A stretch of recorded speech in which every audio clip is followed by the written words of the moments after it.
going on, guys? Oregon Motorcycle back today with another episode. Hope all is well in your world. Today we're going to be doing a little bit of a basic maintenance. We're working on the chain. We're going to get the chain properly adjusted. I'm going to show you guys how to do that. This is a request I had for a video.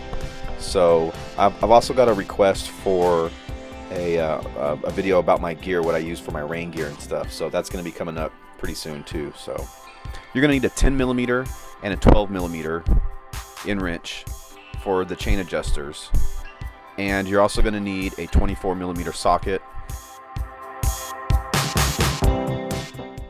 So if you can't find your factory spec chain adjustment on the swing arm, then you guys can look online or look in a manual, and see. Today we're going to adjust this to factory spec, which is going to be 1 3/8 inches, and that is basically the free play in the chain. As you can see here, moving up and down, that's how much free play is there.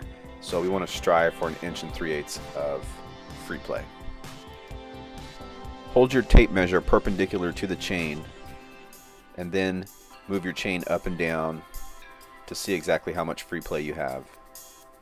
On this one, I believe I was at 7/8, and then it dropped down to, what was it there, like a 3 5/8. So that would be like 3/8 out of spec, I believe. Now that we know our chaining's adjusted, we're going to loosen this bolt and nut. This is your chain adjuster here, and we're going to loosen the axle too, the axle nut on the other side.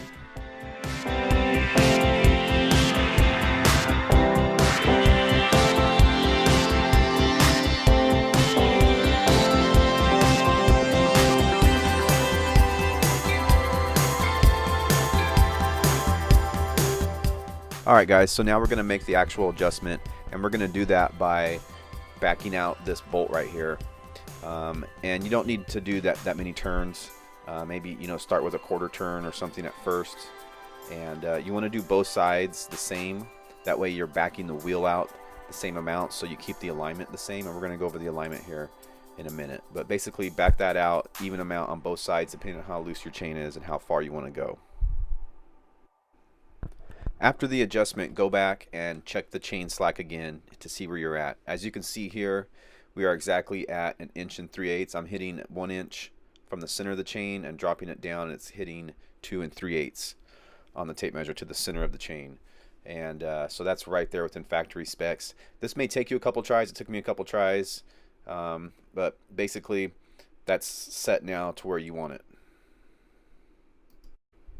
So before we tighten everything down, we want to look at the alignment of the bike, and I've always done this by eyesight, but basically what I'm doing is I'm looking down the sprocket of the bike and I'm eyeballing that down the top of the chain. It's kind of hard to see here with the camera angle, but basically you want to get in line with the sprocket and look down the top of the chain to see that the sprocket is pointing straight towards the front sprocket. And if you can eyeball that, you can see the kink in the line on top of the chain if it's not in line. And so if you guys backed it out the same amount, most likely you're lined up. If not, you might have to turn the one side or the other just a little bit. And if you do, just make sure and go back and check your measurement on your chain there and make sure everything's still good. And we'll tighten everything up now. Alright guys, once you're confident that everything is in the right position and your alignment's good, you guys, they make a special tool too that you can hook on the back of your sprocket and help with the alignment that way. But go ahead and tighten the axle nut first, and then snug these bolts and nuts up. And I like to take the 10mm and just snug it up against that aluminum block there pretty good, and then take and tighten the 12mm. Don't turn the 10mm while you're tightening with the 12mm. Just use the 10mm to hold the bolt in place while you crank down on the 12mm nut. As you can see, that's what I'm doing here.